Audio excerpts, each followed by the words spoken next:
जी के अष्टम स्कंद के 10वें अध्याय में लोग कहते हैं भागवत जी में राधा का नाम नहीं है, राधा का नाम नहीं है। ये लोग गलत कहते हैं, जो भी कहता है गलत कहते हैं। लिखा हुआ है, मैं आपको श्लोक दिखा रहा हूं।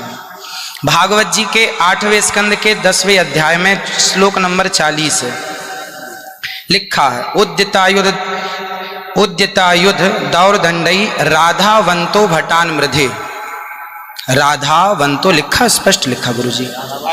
गुरुजी गुरुजी गुरुजी गुरुजी हम तो आपके दास हैं, हमारे गुरुजी कहते हैं ना ना गुरुजी, इसका अर्थ तो सुन लीजिए, इसका अर्थ तो सुन लीजिए।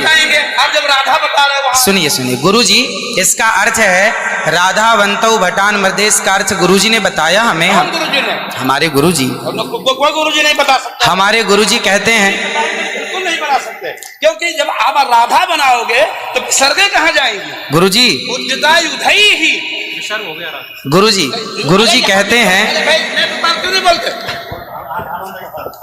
गुरु शब्द है। अब चलिए भागवत जी में दूसरा है बधू, बधू प्रयोग हुआ है, बधू प्रयोग हुआ है। तो बधू का प्रयोग ये है कि वहां श्री राधा रानी का ही स्मरण है। नहीं, लोग कहते हैं राधा नहीं है, तो राधा जी का जिक्र तो कई जगह है। राधा पदवाच्य बधू जिसका अर्थ संकेत अर्थ हो या लक्ष्यार्थ हो और गंगार्थ हो, इन तीनों अभिधावृत्तियों के द्वारा राधा शब्द एक भी जगह भागवत में नहीं है। इसलिए जहां बधू शब्द है वहां भी अर्थ राधा है।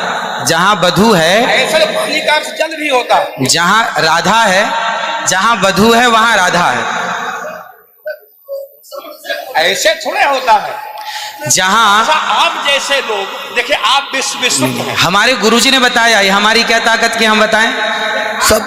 शब्द ही अर्थानाम अभिव्यक्ति त्रिभिन्न भवति। महाराज इनकी बात सारा विश्व सुनता है।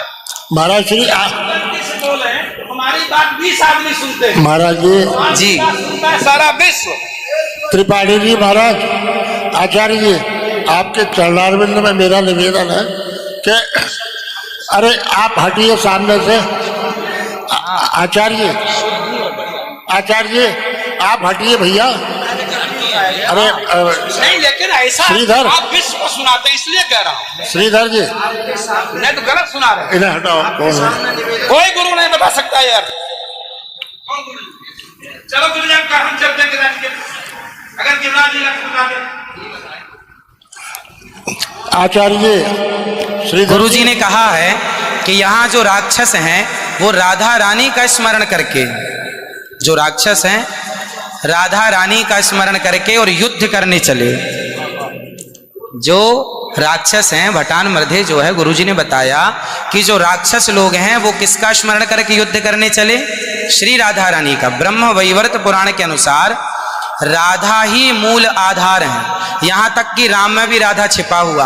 आप राम का अर्थ समझिए, राम मतलब राधा, माँ मतलब माधव, दोनों का एक अक्ष है, तो राम हो गए। ये बातें स्वीकार है, लेकिन और जैसे बधू, जैसे आपने कहा कि राधा जी भगवान श्री कृष्ण ने अपने कहा आओ मेरे कंधे पर बैठ जाओ, तो किसको, कौन है वहां पर? राधा जी हैं। राधा जी हैं तो हैं, लेकिन वहां बधू है। याम गोपी गोपी मैंने कृष्णा, तो श्री राधा जी कहने का तात्पर्य यह है कि भागवत जी में कहीं राधा का अभाव नहीं है।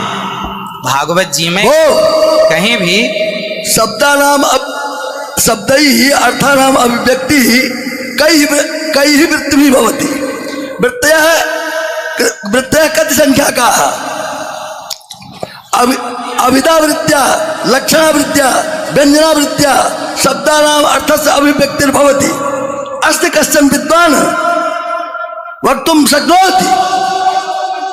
महाराज जी, आप दोनों के पावन चरणारविंद में मैं हाथ जोड़ करके निवेदन करता हूँ, मेरी बात सुन लीजिए। नहीं, आप तो गुरुजन हैं, गुरुजन हैं, आप ही तो सिखाएंगे। मैं कह रहा हूँ अर्थ का अनर्थ क्यों सभा में करते हैं लोग? पूरे विश्व को सुनाते हो। गुरुजी जो मेरे गुरुजी ने सिखाया वो मैं बोल रहा हूँ। सिखा ही नहीं सकते, आप अशुद्ध बोल रहे हैं। अभी श्री राधा और माधव जो राम नाम है जो भागवत जी का अर्थ है। अब कोई पूछे कि राधा का अर्थ क्या है, तो राधा का अर्थ ही कृष्ण है, और कृष्ण का अर्थ ही राधा है। तो राधा ही कृष्ण है और कृष्ण ही राधा है। कुल मिलाकर कहने का अर्थ ये है, गुरुजन ये कहते हैं कि प्रत्येक श्लोक कृष्ण है और प्रत्येक भागवत जी के 18,000 श्लोक, प्रत्येक श्लोक कृष्ण है और श्लोक का प्रत्येक अर्थ श्री राधा है। प्रत्येक श्लोक श्री कृष्ण है और श्लोक का प्रत्येक श्लोक का अर्थ श्री राधा है। देखिए तो ये सब भाव ही तो है, लेकिन राधा ना वो भाव सब नहीं, भाव है। वो शब्दार्थ। भाव का भूखा हूं मैं, भाव ही एक सार है, और भाव से भजले मुझे तो भव से बेड़ा पार है। सभी विद्वानों के चरणों में दास का बारंबार नमन। सबको जय श्रीमन नारायण, जय श्री कृष्ण। अगर आप हमारे चैनल पर नए हैं तो हमारे चैनल को अभी सब्सक्राइब कर लें और साथ वाले बेल के आइकन पर क्लिक करके नई आने वाली वीडियो की नोटिफिकेशन बर वक्त हासिल करें।